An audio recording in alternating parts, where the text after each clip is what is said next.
There are two sides to every story. Remember, if you want to say something that you don't want recorded, just say this is off the record, okay? Okay. In this case, that story is now a national headline.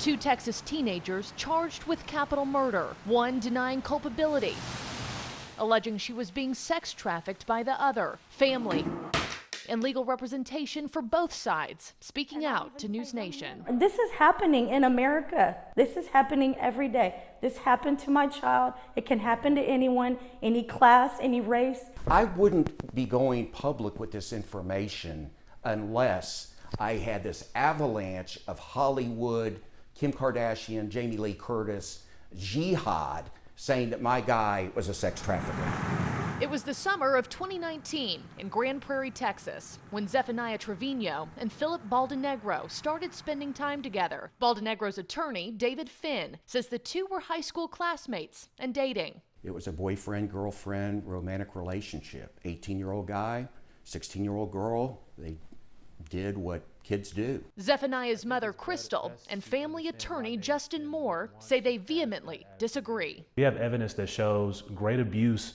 from this man against his child. So I believe their relationship was one of predator and prey. When we met Philip, he was introduced as a friend and always was maintained as, this is my friend. But Crystal says the relationship was far from friendly, now claiming that her daughter was being sex trafficked by Baldenegro, living under threats, forced to engage in violent, non-consensual activity. She would isolate herself. She would not talk a lot. She was losing weight. She would leave out of the house in one outfit and come home in something totally inappropriate. Clothes that we didn't buy her. Finn calling the sex trafficking allegations against his client a false narrative. He says he's reviewed both teens' cell phones, records he plans to show in court, but can't release since the case involves a juvenile. He says texts and images on Zephaniah's phone don't show a girl fearing for her safety, but one who reveled in rebellion. If that's the case, what about all these pictures of you smoking dope and having sex with all these other guys? Were you forced to do all of that you recorded on your own? In her phone, she's looking for guns all the time. For months, searching Glock, starter pistol, Glock, 38 pages of it. And then in August of 2019, both teams agree that Zephaniah and Baldenegro were hanging out in an apartment with a third acquaintance, Jesse Martinez. That apartment becoming the scene of an armed robbery turned murder. What we know is that two grown men showed up to Philip Baldenegro's apartment to purchase sex from the child. The child being Zephaniah. Baldenegro's attorney agrees, saying that in an attempt to rob those two men, they were lured to the apartment under false pretenses. But he says Zephaniah was the mastermind. So Zephy's texting these guys, pretending that her name is Julie, the 14-year-old that's going to have sex, and then her. So these guys think they're in there, they're going to bring weed and coke and Xanax and have a big old party, and these guys are going to have sex with underage girls. Philip Baldenegro and another adult accomplice savagely beat these two men. They pistol whipped them.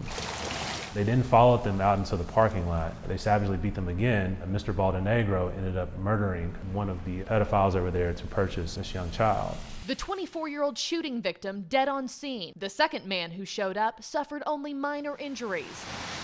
Advocates for Zephaniah keeping many details of what happened that night close to the chest, but say that any involvement on her end was forced, adding that because she is a child, it was legally impossible for her to make those decisions on her own. She didn't know she had a voice.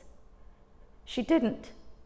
I don't know the horrors and the details, but those were grown men that looked at my child and were going to abuse her, rape her, do whatever they did to her. The case garnering worldwide attention, Zephaniah drawing celebrity support from the likes of Kim Kardashian West, Selena Gomez, Jamie Lee Curtis even taking out a full-page ad in the Dallas Morning News backing the young girl. A GoFundMe page to raise defense funds for the Trevinos has raised just over $100,000, and a petition seeking justice is closing in on 400,000 signatures. Jamie Lee Curtis has got a platform, Kim Kardashian's got a platform, and I think they mean well. I think that they have been used. I think they've been misguided. I think they've been deceived. David Finn has also said this idea of Zephaniah calling herself a sex trafficking victim is to garner sympathy.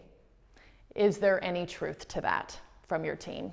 David Finn is a monster. His comments that she's trying to garner sympathy, completely disgusting. Do you know how hard it is for any victim of any situation to speak up and not be heard?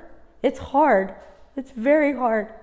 So how can you say that? And so you're sure beyond a reasonable doubt that this accusation coming from her family and her team is false? Absolutely. Both teens are currently out on bond. Crystal says her daughter, the one who was on the school softball and volleyball teams, an honor student who sang in the church choir on Sundays, now spending what could be her final days at home in an ankle monitor, focusing on online school and family. She says if Zephaniah is found guilty, life as she knew it is gone. She doesn't have a driver's license.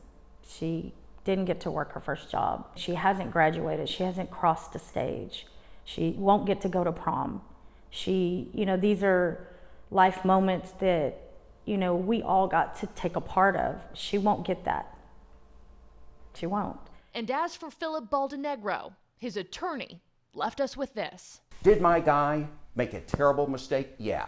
Are we going to plead guilty to armed robbery? You betcha we are. Because he's guilty of armed robbery, and he's going to pay a price for that. Did he traffic that girl?